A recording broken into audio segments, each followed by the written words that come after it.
नमस्कार, मेरा नाम है सौरभ पांडेश्वर और आप देख रहे हैं टीवी द्वापरा। आज हम उस नेता की कहानी बताने जा रहे हैं जिसने प्रधानमंत्री नरेंद्र मोदी के 2019 के विधानसभा चुनाव के दौरान एक नारा दिया था कि दिल्ली में नरेंद्र और महाराष्ट्र में देवेंद्र।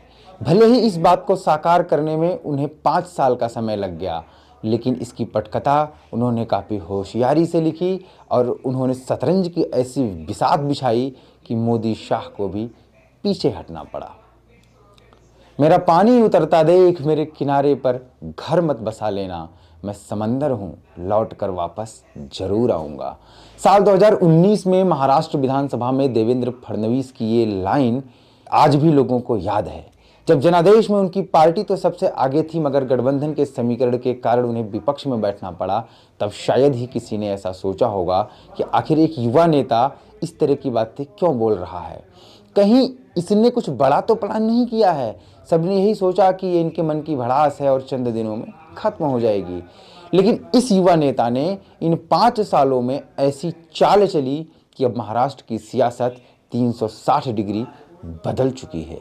देवेंद्र फडणवीस अब सियासी शतरंज के मजे हुए खिलाड़ी हो चुके हैं और अब हारी हुई बाजी को पलटने का हुनर सीख चुके हैं। इन सालों में उन्होंने ऐसी बिसात बिछाई जिसमें बड़े बड़े शूरमा भी पानी मांगने लगते हैं। उनकी एक चाल में फंसकर तो शिवसेना और एनसीपी के 2 फाड़ हो गए और महाराष्ट्र के सारे सियासी दिग्गजों को पीछे छोड़ते हुए देवेंद्र फडणवीस सबसे बड़े नेता के तौर पर उभर चुके हैं और उन्होंने 2019 में कही अपनी इस लाइन को सही साबित कर दिया है। अब देवेंद्र फडणवीस वापस लौटे हैं और पूरी ठसक और तेवर के साथ लौटे हैं। लेकिन देवेंद्र फडणवीस का ये सफर इतना भी आसान नहीं रहा। साल 2019 से 2024 तक महाराष्ट्र की राजनीति में कई फेरबदल हुए और फडणवीस उन बदलावों के केंद्र में रहे।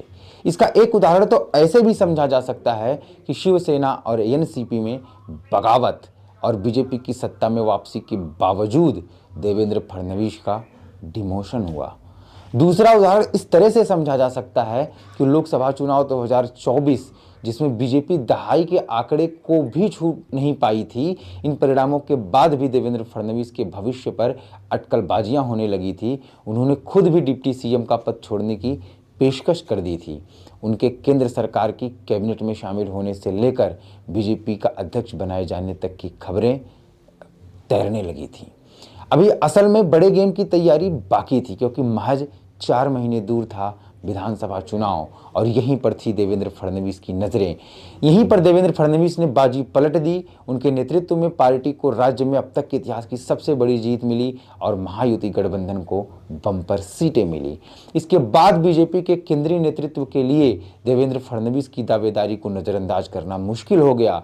हालांकि एकनाथ शिंदे ने शुरुआती ऐतराज जताया। एकनाथ शिंदे सतारा के कोप भवन में चले गए, लेकिन महाराष्ट्र की राजनीतिक फलक पर साफ साफ लिखी इबारत से भला शिंदे भी कब तक आंख फेर सकते थे।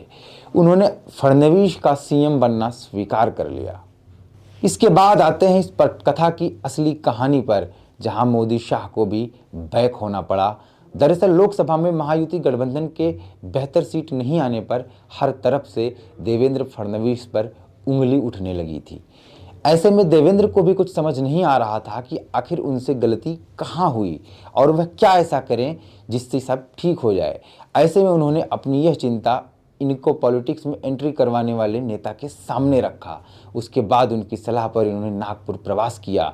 उसके बाद बातचीत में इनकी समस्या का हल तैयार कर लिया गया और भरोसा दिलाया गया कि विधानसभा में तस्वीर जरूर बदलेगी और आज यह दिख भी रहा है।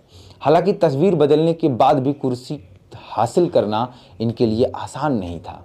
शिंदे इस बात से ऐतराज जता चुके थे कि उनका डिमोशन किया जाए, लेकिन इसके बाद देवेंद्र ने ऐसी चाल चली कि मोदी और शाह को भी पीछे हटना पड़ा और एकनाथ शिंदे को यह उदाहरण देना पड़ा कि वह आसानी से मान सकें। यहाँ देवेंद्र ने खुद के लिए राह मुश्किल होती देख एक बार फिर नागपुर की तरफ नज़र जमाई। अब की बार यहाँ से साफ संदेश दिया गया कि यदि फडणवीस के अलावा किसी की तरफ भी नज़र गई तो मामला काफ़ी बिगड़ सकता है और इसकी सीधी चेतावनी दिल्ली तक दे दी गई।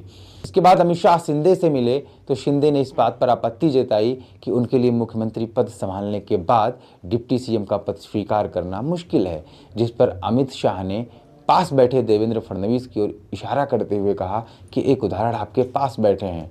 और शिंदे के पास फिर कहने को कुछ बचा ही नहीं। शिंदे शाह का इशारा समझ चुके थे, लेकिन यह चीज इतनी आसानी से नहीं हुई। इसके पीछे की कहानी को लेकर कुछ सूत्र बताते हैं कि अमित शाह ने कहा कि 2019 में भी फडणवीस ने आपको अप्रोच किया था, लेकिन तब आपने मना कर दिया था। फडणवीस ने आपकी हमेशा इज्जत की है, आपके लिए त्याग किया है।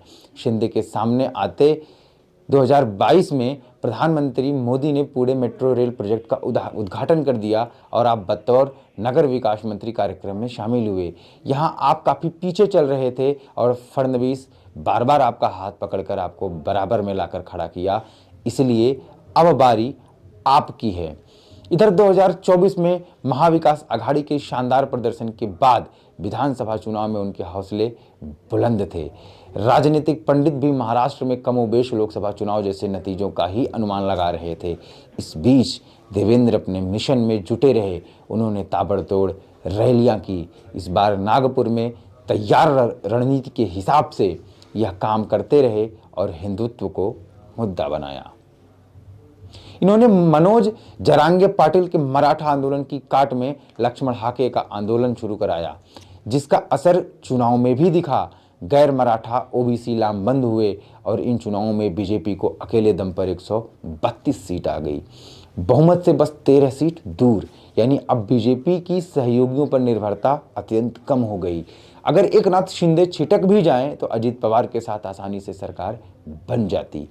यानी प्रधानमंत्री नरेंद्र मोदी का 2019 के विधानसभा चुनाव के दौरान दिया गया नारा 5 साल बाद अब साकार हो रहा है और दिल्ली में नरेंद्र और महाराष्ट्र में देवेंद्र सत्ता पर काबिज हो चुके हैं और सरकार चलाने जा रहे हैं। तो महाराष्ट्र की राजनीति में आपने देखा किस तरीके से कि युवा नेता ने 5 सालों का इंतजार किया उस चीज़ को हासिल करने के लिए, जो चीज़ कभी उससे धोखे से छीन ली गई थी, उस सत्ता को पाने के लिए जो उसकी ही थी, लेकिन अपनों ने छल करके उसे उसके पद से दूर कर दिया था। तो ये आज की कहानी देवेंद्र फडणवीस की थी।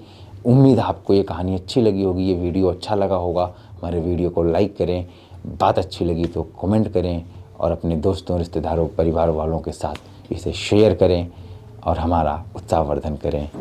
धन्यवाद।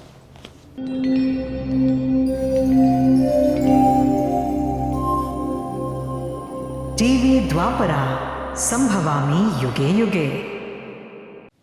अगर ये प्रोग्राम आपको अच्छी लगी तो लाइक, शेयर और कमेंट करें।